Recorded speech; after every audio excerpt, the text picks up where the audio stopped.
John was working in his science lab, got blasted by gamma rays. Now he's Smash Trivia John, always smashing.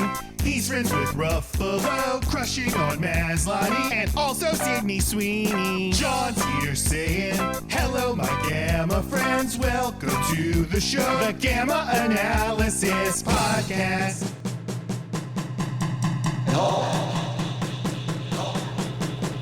Smash.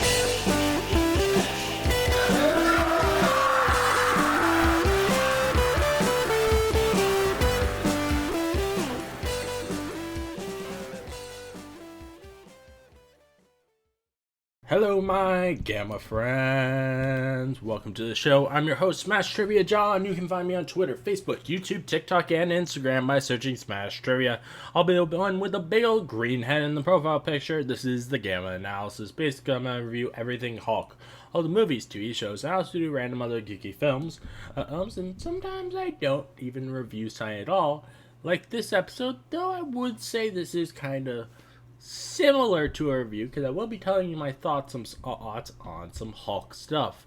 Hope you enjoy Smash Trivia Presents the Gamma Analysis. I want to ask everyone listening, please do sign for me, and please share the hell out of this podcast with all your friends. If you don't, Hulk will be angry. Now let's smash right into this episode. Today's episode, I'm solo, so I'm gonna review the Hulk and She-Hulk media that I have watched.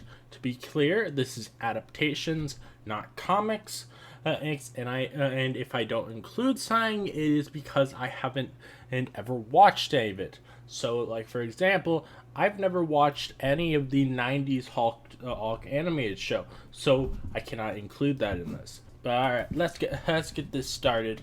So I have 23 items to go through here, and I have not actually done ranking beforehand, so you guys get to hear my internal thoughts as I try to I decide where to put things.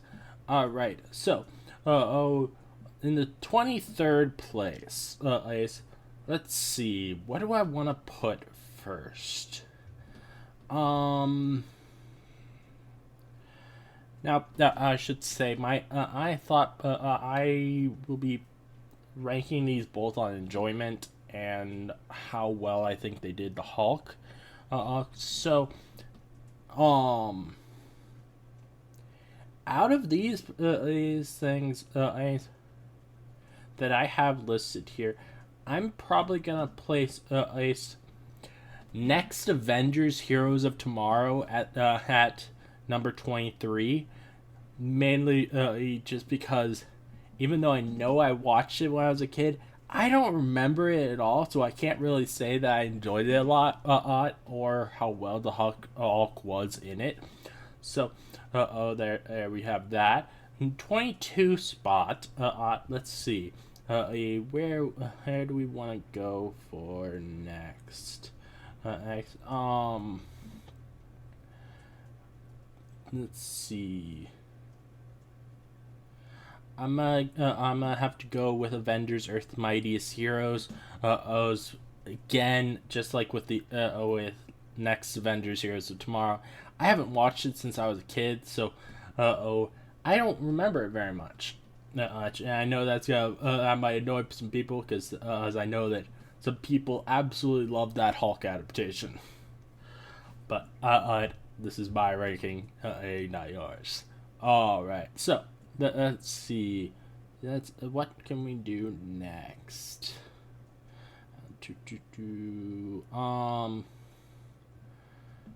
I'm gonna go with The Incredible Hulk 2008. This movie it's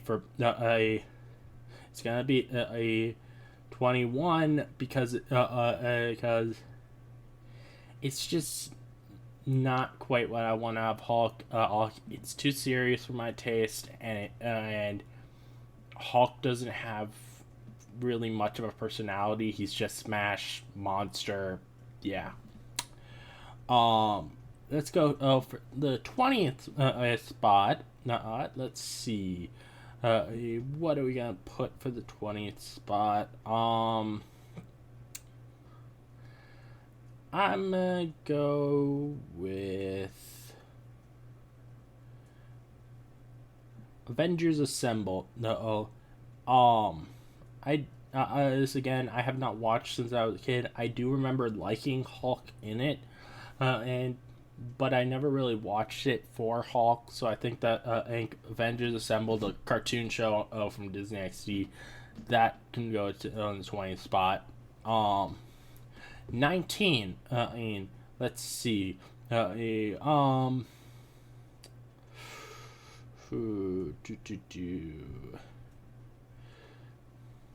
Let's go for 19 with the 80s Hawk animated show. I have only watched a little bit of this. I did like what I've seen, but I've only watched a couple episodes. So I think that's a good placement and for me on that. 18. Let's see. Now I should I want to be very clear. None of these Hulk or She-Hulk related things do I dislike. There's just some stuff I like more than others. All right, so let's see.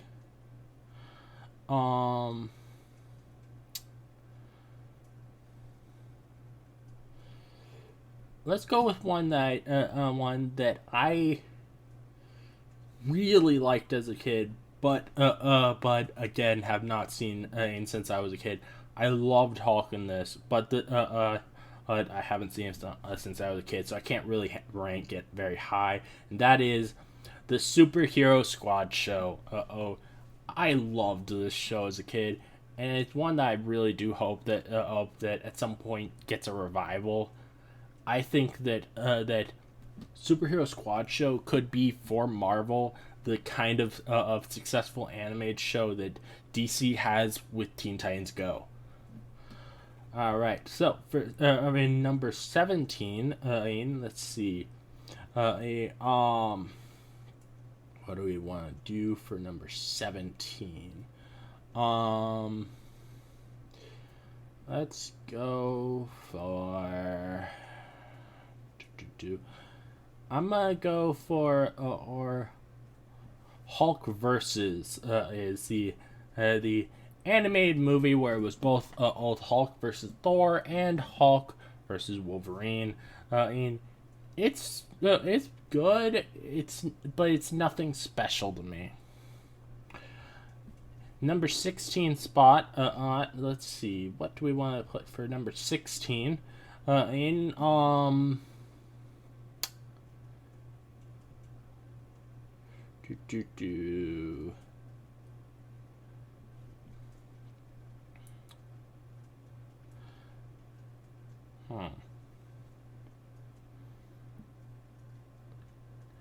gonna put number 16 Hulk Age of Ultron. I like this film, but it is again just like with Incredible Hulk 2008, a little bit too serious for my taste in Hulk. Let's see. For or number what are we on? Number 15. We're gonna go with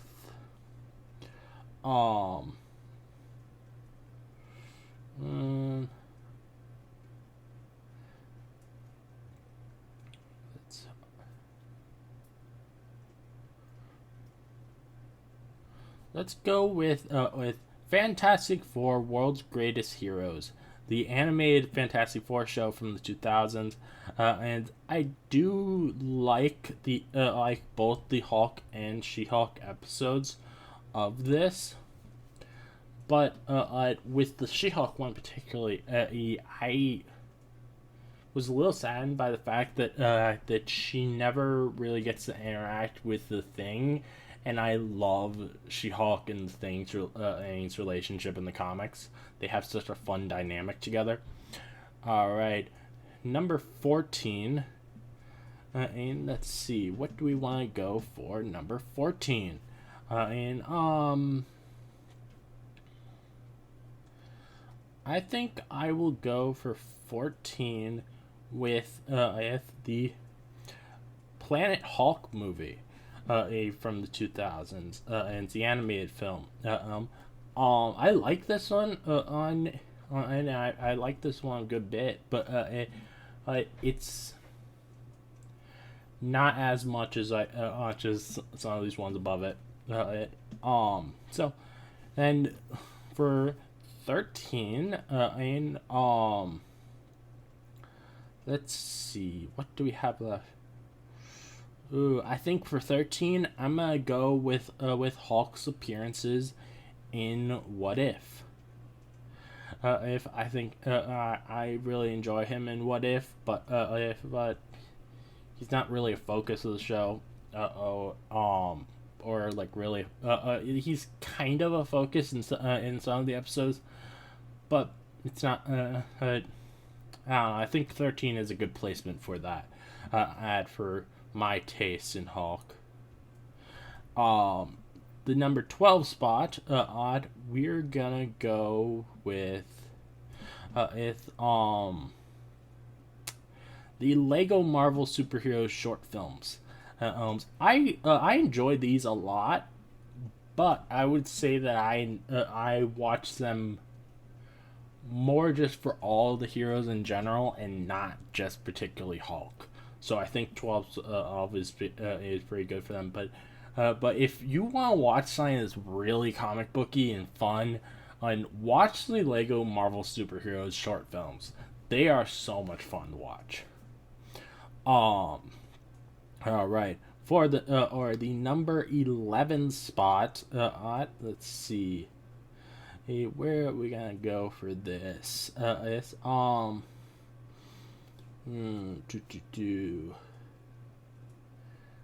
I think I'm gonna go with Ultimate Spider-Man, and I really like the this version of Spider-Man, and I think he interacts really well with Hulk.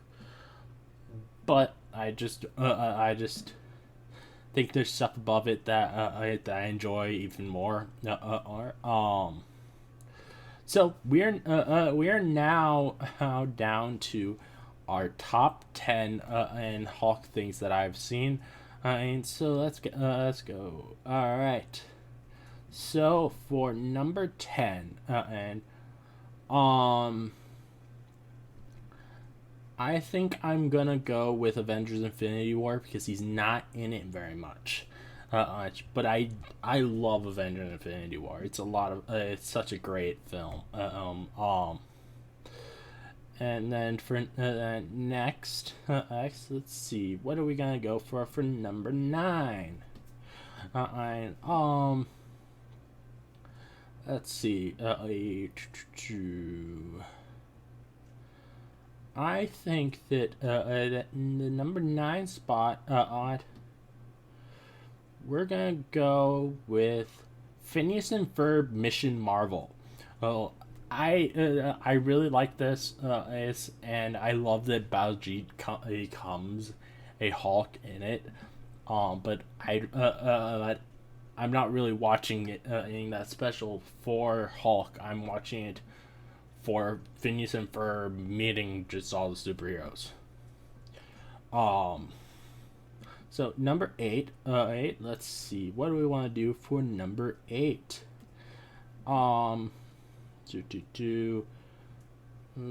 Okay, so,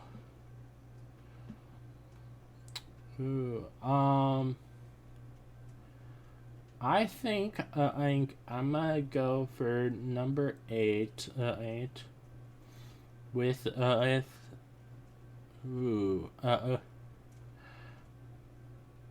I'm gonna go for Avengers Endgame for number 8. I love Avengers Endgame, and unlike a lot of people, I actually really like Smart Hulk, but I do wish that they actually showed the ode all that progress as between Bruce and Hulk, or showed what I actually personally think happened, which is that Bruce stole Hulk's body.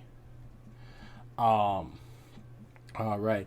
Number 7, and let's see, what do we want to put for number 7? All right.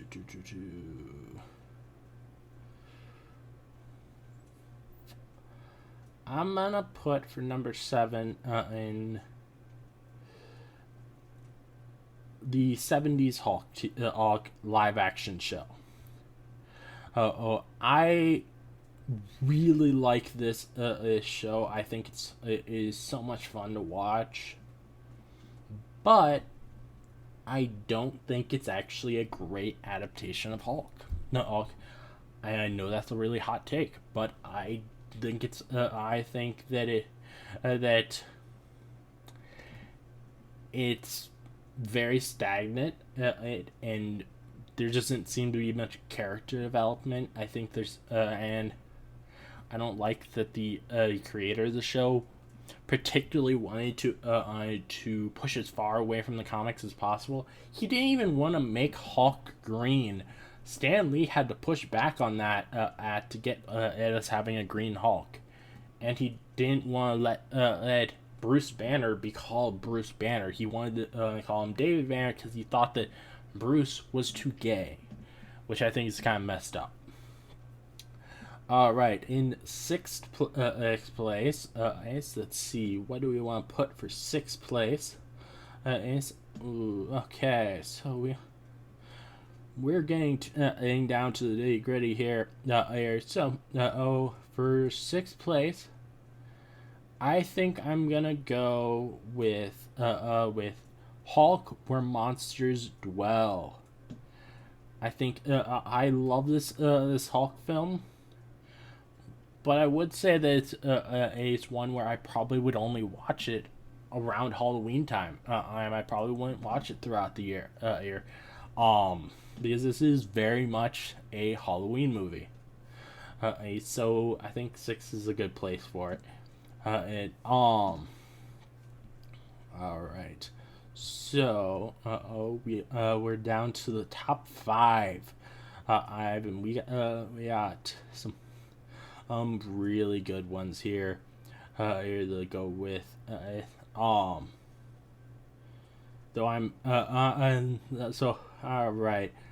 Let's see. Out of the ones I have left, I think the one I enjoyed the least, at least out of these, though I think it's actually a really good adaptation, and is Hulk 2003. It is a really fun film, but I enjoy the ones above it much more.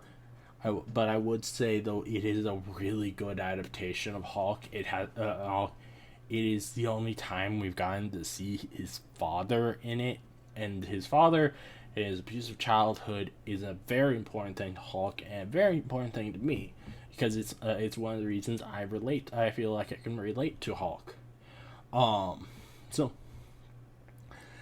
in number 4 or place is, let's see,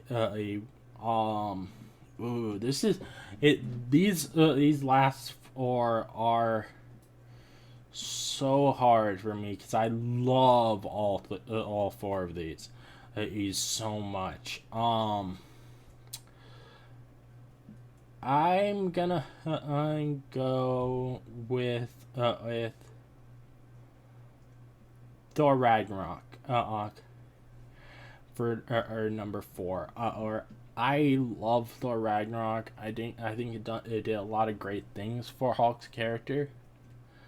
I do wish he was in a little bit more of the film, though. In the number 3 spot, I'm gonna go with The Avengers. This before the She-Hulk show that came out, had my favorite era, I guess, of Hulk in the MCU. It was I love of what they did with Hulk in this. He has so much more personality than they gave him in any previous Hulk film, and we get to see him to see a moment where he gets told to smash. That's him being told, hey, I want you to do the things that you like to do, and not this is bad that you're doing that. And I think that's really cool. But there are two things that I enjoy even more than the Avengers, that are with Hulk, and that those are in second place is Hulk in the Agents of Smash. I love this show so much. It is so much fun.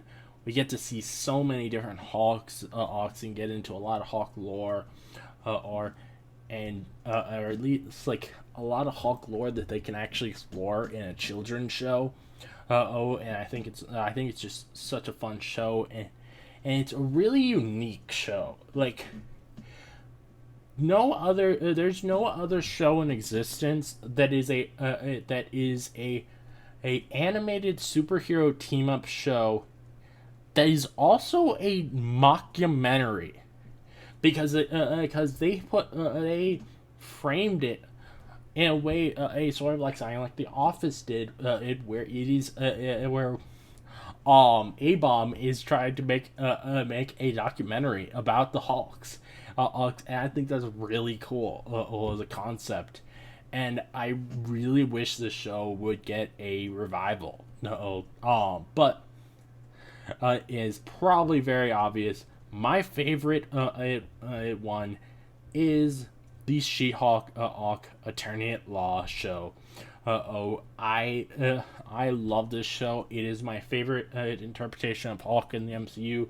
Who I think they did such a good job with Hulk in that first episode.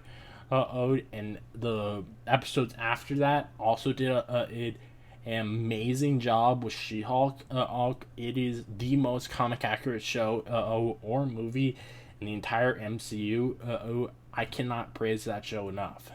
But yeah, that is my list for of ranking the ranking Hulk and She-Hulk stuff that I have watched.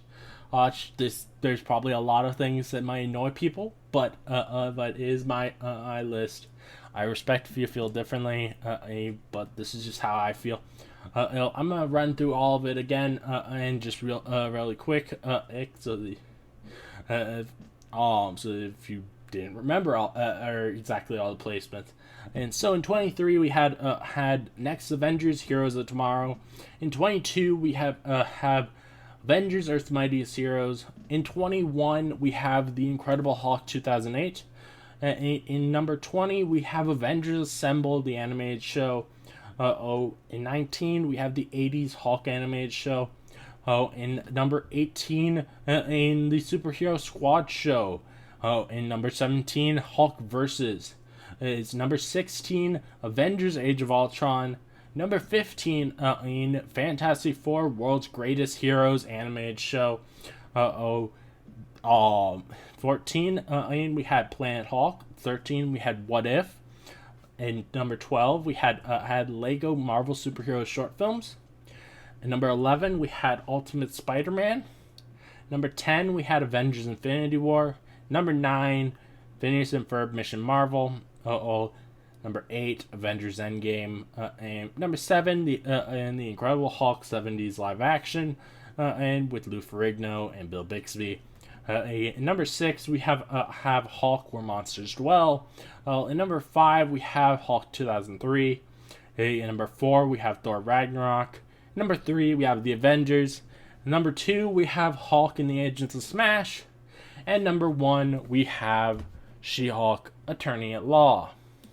This episode is going to be unedited, because I want to let you guys get my full thought process as these things go on, and there's gonna be times where I pause because I just was having trouble thinking of where I wanted to what I wanted to put next. But also this is since this is already a pretty short episode. I wanted to give you guys a little something more to listen to. So, I want to talk about my why I like the Mark Ruffalo Hulk, and like how I think he how particularly I want to talk about his out his arc in the MCU. His story is going through the MCU, and how I think it is actually really good, and unlike what a lot of people think. So I'm gonna be I'm gonna be reading through, what I believe to be his story in the MCU. First I want to say like a big part of why I like a lot of his Hulk. He gave a fun to the character, and didn't just try to portray it as super serious. Is he brought a complexity to it, and he's really made MCU Hulk a three-dimensional character, which I would say personally the previous live-action Hulk actors never really did it with their adaptations. So I think I personally think it's really sad that that Mark Ruffalo's Hulk constantly gets hate. Though I do agree we should have seen him become Smart Hulk and wasn't just skipped. I personally do love his journey in the MCU. So here is what I believe to be his journey through the MCU. In the Avengers, he felt out his first ever taste of acceptance when Captain America told him to smash. He was finally being told, hey, I want you to do the thing you enjoy. That will be helpful. And I think that's a powerful moment for Hulk. Next up, we have Avengers: Age of Ultron. Hulk finally saw what happens when he actually loses control, and so he doesn't want to harm people. And he realized the fact that the Avengers weren't really accepting him as a friend; they were more using him as a tool. So between those two things, he decided to just leave Earth. Then we next see him in Thor Ragnarok. And at this point, he has gotten to a point where he has felt confidence in himself and happiness, as the people on Sakaar actually did love him, unlike the Avengers. And he also finally made a real friend in Thor, or they bonded, and with that, with the confidence, he realized that he deserves better than to be treated as a tool to be used. Then then Avengers: Infinity War. So we don't see a lot of Hulk in this, but what we do see, I think really works with what we got from him in those two past films. So he tried to save Thor in this because Thor is his friend, his one true friend that he's finally made in the Avengers. But once he got back to Earth, he wasn't gonna just let Bruce go back to treating him like a tool ever again. So he refused to come out. Then in Avengers Endgame, this is very much yes, I understand it is my theory, just my theory, but this is what I believe to have happened. Bruce steals Hulk's body while locking Hulk down deep, which is a fucked up thing to do. And he knew that. So he lied to everyone and told them that it was them merged. But even though that was messed up to do, I think that actually was a good choice for this film, and because it was them. Bruce in Hulk's body was very needed to be able to bring the people back. We needed they needed someone to bring the people back who both has the strength to be able to handle the Infinity Gauntlet and has the smarts to understand exactly how he needs to bring people back. Because you couldn't just bring people back willy-nilly, because there would be a lot of people who die that way. Because there's people who are in planes. There would have been people who might have been standing somewhere where a building had not been built at the time, but it became built as they were standing there. There could have been people in cars that would just appear on the road. They need someone who's smart who could place them in good places to not die. Then next time we see him is in She-Hulk, the first episode of She-Hulk. So there's in this show, there's moments where the actual Hulk starts to come out due to his anger at Jen. And possibly as well Crash, because they particularly did not show Bruce's transformation after and what happened with that. So I personally believe that that the actual Hulk may have come out for a bit, and they didn't want us to see that because it would reveal their true Marvel's true plan with Hulk of how it isn't actually them merged. Now, but during where he gets angry at Jen, Bruce is able to hold back Hulk from actually fully coming out because it's family. So he won't get too angry at family, even if she says things that could be hurtful. Which again, that scene, that was not the point of the scene. It was not meant to, the point of the scene was not meant to try and invalidate his trauma. It was meant to talk about a real thing that women deal with. And it was a really well made scene, I think, and people just don't understand the scene very well. But yeah, and also I think that's just kind of how families are. They do annoy each other.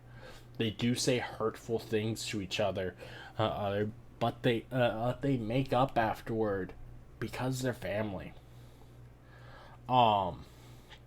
And then at the end of the show, he comes back and we get introduced to his son Scar, and I think, here is where I am gonna do some more theorizing. So, I think actual Hulk is getting really close to being strong enough from Bruce angering him to break free, and I think that's going to happen in Spider-Man: Brand New Day. And I think that's a really good place for it to happen, actually. So, one, Bruce took his body, locking him up. So that alone would have made him angry. Then because of Bruce's lie, Thor has never tried to help Hulk come back out. So Hulk probably feels abandoned by his only friend Thor. And then 3, and this is a really big one that I think would definitely have made Hulk angry. Scar is not Bruce's son. Scar is Hulk's son. So, Bruce took Scar as his own son. If I was Hulk, I would be fucking pissed if someone took my son and acted like it was theirs while locking me up. I would be pissed about all these things if I were Hulk. So I think that we will see the Savage Hulk, or the actual Hulk, come back out in Spider-Man Brand New Day, and I think it's a really good place to see actual Hulk again. As we're now actually like in kind of similar places for Savage Hulk, or actual Hulk, as with Spider-Man, and Hulk is feeling like Thor abandoned him, his only friend abandoned him, so he has no friends, and Spider-Man losing his friends due to that spell at the end of No Way Home